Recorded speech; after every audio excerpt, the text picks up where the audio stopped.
Yo ho ho! What's going on, guys? This is Grim Reaper. Today we're covering One Punch Man, the top 5 best girls in Season 5. Now, just to remind you guys, this is my personal list. I don't care if you guys think different. I don't care if you guys think it's wrong. I don't care if you guys are basing it on something else. I am not basing these girls based on power. This is just my favorite characters and who I think is the best presented in the story so far. So let's get it started. Let's get it popping. We're going to go from bottom to top. So, the number 5 spot, we have the Monster Princess, Super S. Alright, now, Super S appears in Chapter 59 for the first time, and we get informed that she's part of the Monster Association. Now, when I say them titties, bro, them titties, bro. Monster S's outfit is a dominatrix suit up that she wears, and she also has a thorned whip that she carries with her. She also carries this little face mask, I believe, and all the attire is part of a dominatrix outfit in whatever situation or scandalous scenario they're participating in. Now, just to give you a little bit more context, a dominatrix is an individual who partakes in sexual activities in a very, very physical manner, and in a very, very aggressive manner. Whether it's beating, whether it's other different types of humiliating acts, but that's what a dominatrix is. They're usually females. So it's really, really good to see, or it's cool to see that aspect displayed in this manner in this scene. Super S seems to maybe even have been monstrified as a dominatrix, as her outfits suggest. I don't think there's really any whips in the real world that you could buy and do the exact same thing that her whip does. She has a very, very, very strong sexual complex, as shown in her dialogue and her comments whenever she's talking to Fubuki in Season 2 when we see, and whenever she speaks to other individuals, such as Giro, and Orochi. Later on in the story, where she shows a few more aspects of her personality. One thing that's very, very interesting is that when she actually had the conversation with Orochi, she herself felt incredible, incredible fear. The same thing occurred when she met Tatsumaki. So this is also another part of her personality, that whenever she meets exceptionally strong individuals, those who she believes she can't beat, she shows her true colors of fear and cowardice. But it's interesting to see how her power works. As we mentioned before, she uses her whip to attack her enemies, and those who are hit by the whip and affected by it actually become enslaved to her with some type of sexual aphrodisiac display, whatever it may be. In the manga, they're depicted as having the red-black lines on their cheeks, as shown whenever somebody's turned on from an individual or embarrassed because of the situation. So to see that happen in the story, and especially in the anime, is going to be super, super funny to see. So let's move on to our number 4 pick. The number 4 best girl in One Punch Man as of yet is Giro. Now, Giro is going to be a new character introduced in Season 2. She's going to have her display in Chapter 66, is what happened in the manga, so I'm not sure exactly where she's going to show up in the anime. She's part and actually the leader of the Monster Association. Now, when I say leader, there's 2 contexts to the situation. She is the one who is responsible for the scheming and for the organization of the actual Monster Association, which you guys will learn about later on. All the monsters that have joined, and throughout the story, all the monsters that have joined the group are mainly there because of Giro's invitation and the word of mouth that she put out. Now, that being said, Giro was an exceptionally beautiful woman before she was a monster. Them big ass fucking titties, bro. Them goddamn titties, bro, were amazing. Murata did an amazing job drawing her. And just as a side note, Murata himself, the artist for the One Punch Man manga, has mentioned that he loves drawing characters like Giro and their body type and their body figure, in contrast to other Lala characters that might even be on this list as it goes on. Now, Giro is the heart and soul of the association, of the Monster Associations, whose goal is to eradicate humans and to come onto the surface world and want to attack the heroes and get revenge for all the things that have happened to them. She has an incredible telekinetic capabilities. It's even comparable to Tatsumaki herself. So she is a dragon level fighter, and she's shown that later on in the manga, which we won't even get the chance to see in Season 2, which is unfortunate. Giro does have a little bit more of an understanding and a soft side. She's very, very, very capable intellectually. Instead of her partner, who, as we mentioned before, is also a leader of the association, but is more of the strength leader. the King Orochi, which you guys will also find out about. In contrast to him, who is a very, very ruthless individual, doesn't care about the situation, and it's an ultimatum or death, Girl is often very, very more lenient, capable and understanding of the different pieces that she's gathered and the different things that, the different ways in which they could benefit her. She chooses to not just discard of monsters or kill individuals who fail or don't achieve what they're supposed to achieve, which is a very admirable aspect in a certain degree, but when you align it with the side of the monsters, what really does it count for? Now, moving up to our number 3rd spot. Oh, and this is the great one. Now, a lot of you guys are going to think that this person should have a higher list in the spot, but as I said, I don't give a fuck what y'all niggas think. The number 3 spot is held by the Tornado of Terror, Tatsumaki. Tatsumaki is part of the Hero Association, and she is Class 2, Rank S. She's also the older sister of Fubuki. Now, Tatsumaki in the current timeline is 28 years old, and she's one of the hardest working heroes in the Hero Association.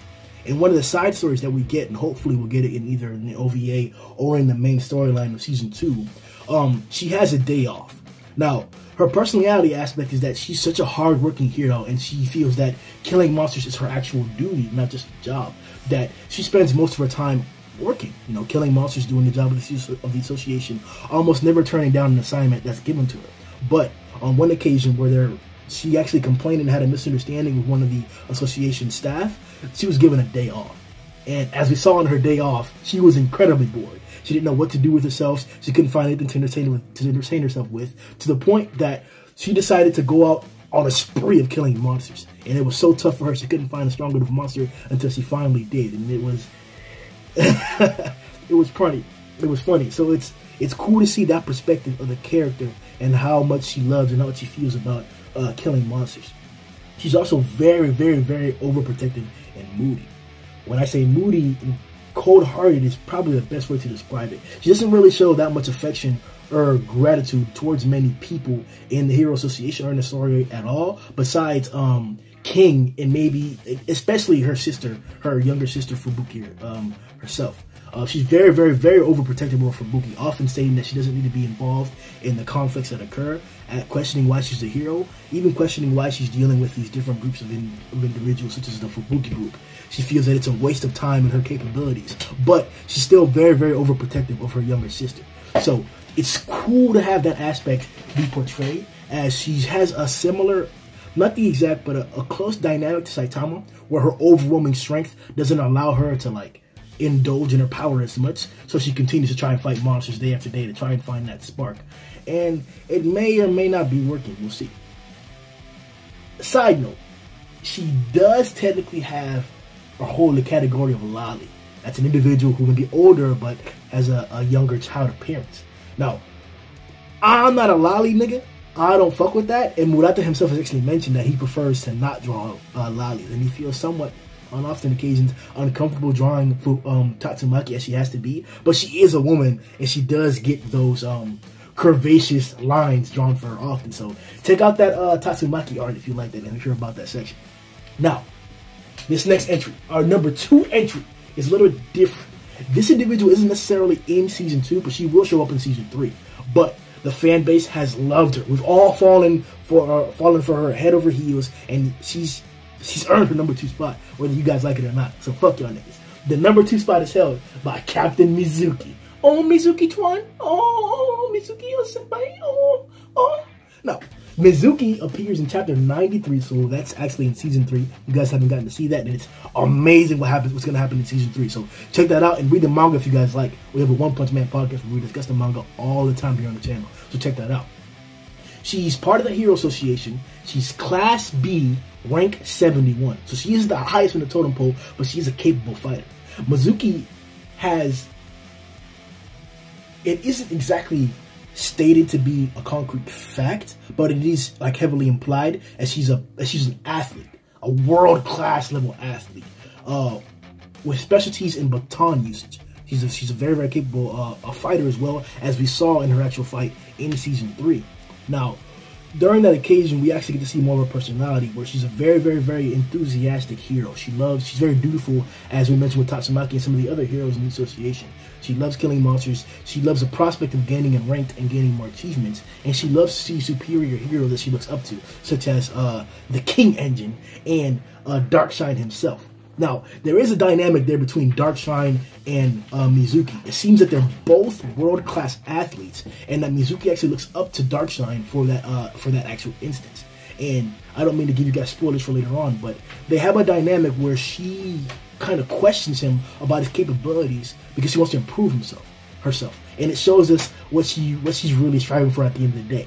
Mizuki is freaking amazing with them curves, them abs, them titties, that ass. Mizuki is... Oh. Alright, now, on to the number one entry. The greatest female in One Punch Man. The one that we all talk about, look after, admire, want to be with, desire. The Blizzard of Hell, Fubuki.